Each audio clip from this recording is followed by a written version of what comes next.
Video coming out on the possible death on Emily. I've been requested to talk more about my thoughts about her character outside of that. And honestly, since then, I've revised a lot of what I think about her, and I would like to share that with you all today. I'll start off by saying I think, honestly, that her and her sister are some of the better written characters in the show. They have a clear sister relationship established very early on in their appearance, and through their interactions, we can see how deep their bond goes. In the way that they talk with each other, you can really feel the fact that these two have history with one another, and it's so objectively more well conveyed than the others. Emily, if you want to boil her down to her most basic character traits of what she is, she's essentially the heaven parallel of Charlie. First of the angels to agree with her idea of redemption and to question heaven's rules. In season 1, she's shown to be defiant when faced with the truth of what happens down in hell.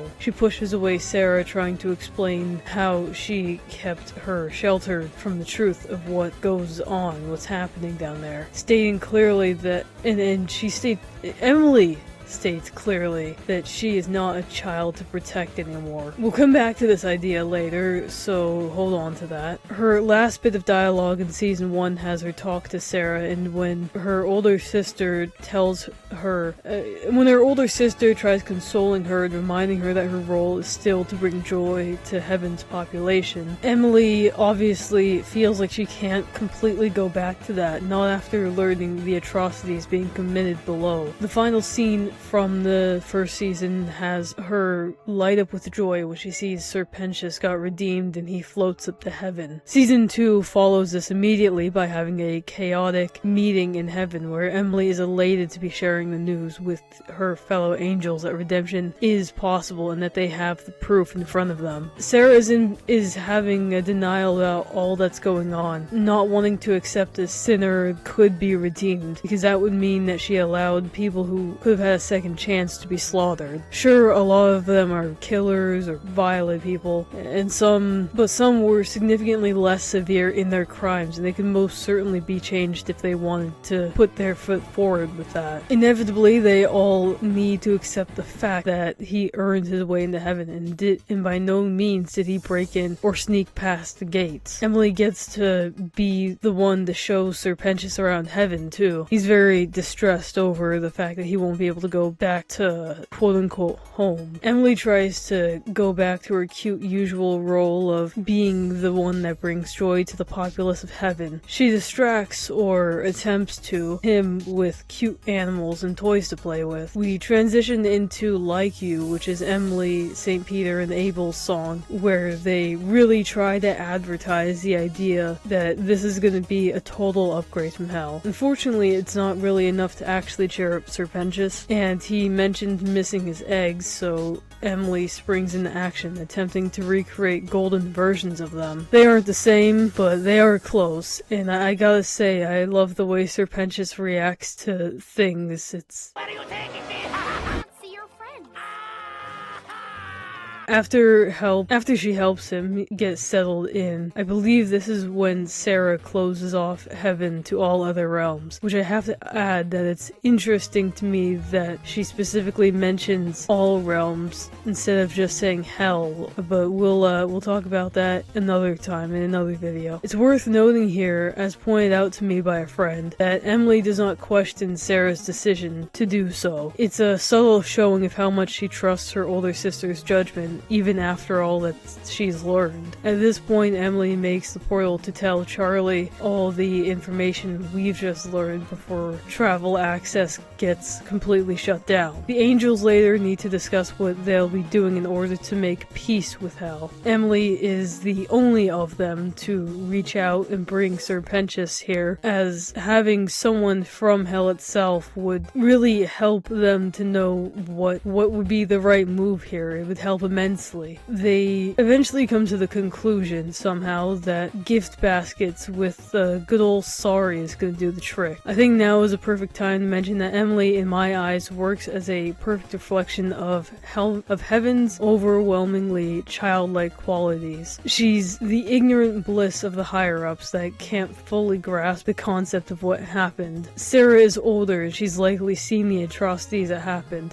She's seen the worst side of humanity and she's seen the absolute depravity. Emily hasn't. She's blissfully unaware. Canonically, she's supposed to be an adult, like a few thousand years old or something, although I do believe she makes more sense as a child character. Or, at most, like a tween finally going through a rebellious phase, getting their first exposure to the harsher realities of the world. To her, and Abel sorta too, they only understand what's been happening, what's been going on outside from their point of view, and a child's mind can't really comprehend genocide. Adults hardly can grasp the concept either. It's a devastating reality, and to her, she's been taught to say sorry and apologize for small-scale problems with gifts. So to her, from her experience, she thinks that giving a sincere apology and giving baskets with fun little things inside would be enough to be forgiven. Imagine her shock when the sinners take it as an insult rather than being grateful. Vox calls out how ridiculous this whole thing is, and the angels are scared enough to go back to heaven. She's extremely distraught with the fact that this didn't work, possibly being hit now with the full realization of what happened. As she's trying to grapple with this, heaven is struck by Vox's weapon, the first time we have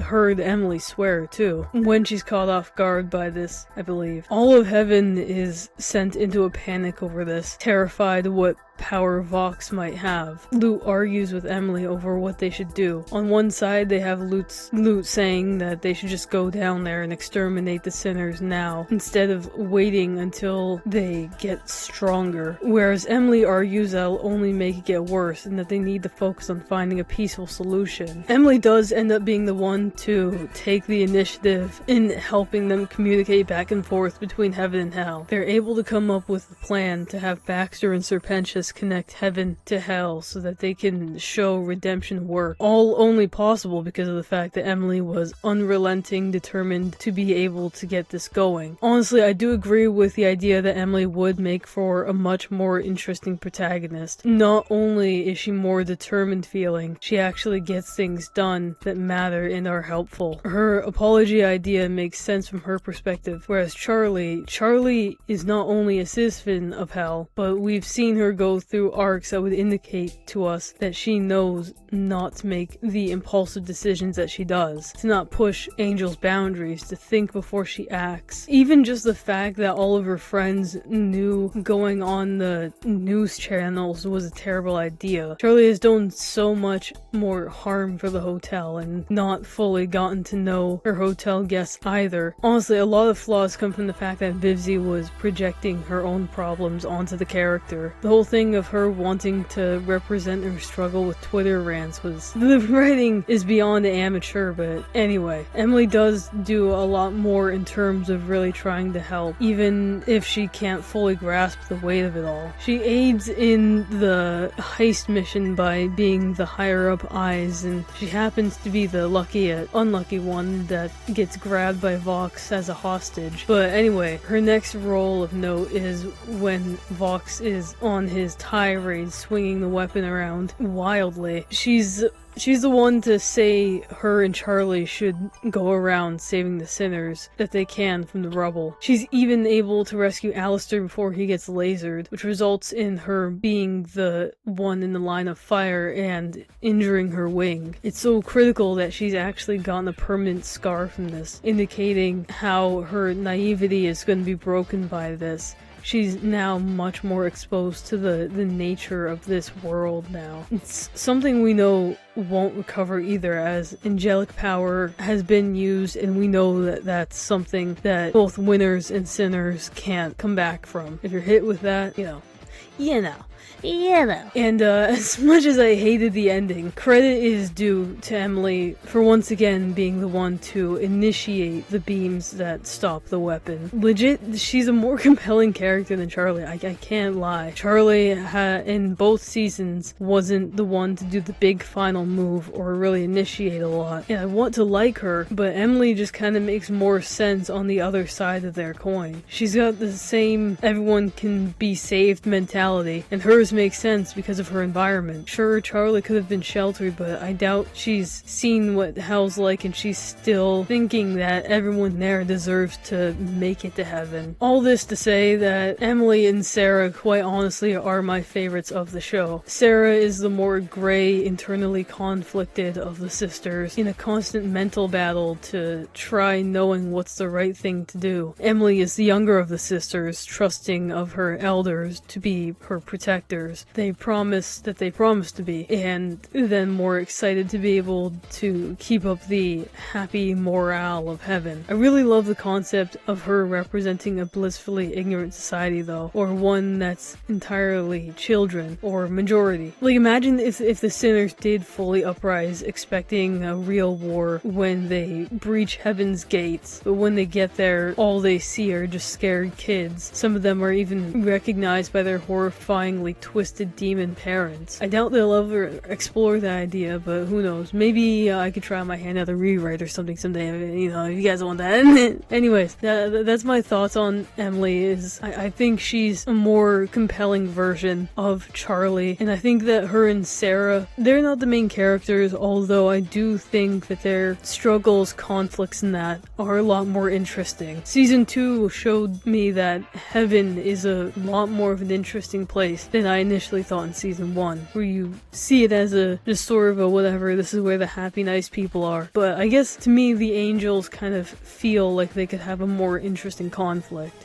Before I go, I want to mention that channel membership is now a thing. If you want to support me in that way, I'll read off the perks here. If you pay $3 a month, you get a little badge, you get emojis, you get member-only live chats for whenever I decide to start live streaming, you get a priority reply to your comment, and you get early access to videos. Now if you want to pay $9 a month, you'll get a shout out, you know, in addition to everything previous, chat rooms and member exclusive polls. And if you want to do the $15, if you're really feeling generous, you'll get status photo updates on what I'm doing. Like, I write my scripts on paper, so you know what, if anyone does want to pay the $15 a month, I'll take pictures of the things I write down. You can see that. You can see how the editing's going and all that. Exclusive shorts and exclusive live streams. That is, if I ever do start live streaming in general. So I'll try to keep up on those promises. Apologies if I'm behind on them when memberships are a thing. I'm new to the whole YouTuber thing. Ignore the fact that my channel's been around for a few years now. Join our Discord server if you want. There's not a lot of people there yet. It's just kind of for chatting, I guess. Hype, comment, share, and, you know, check out whatever else of mine that you want. Thank you for listening, and I'll see you guys next time. Love you. Bye.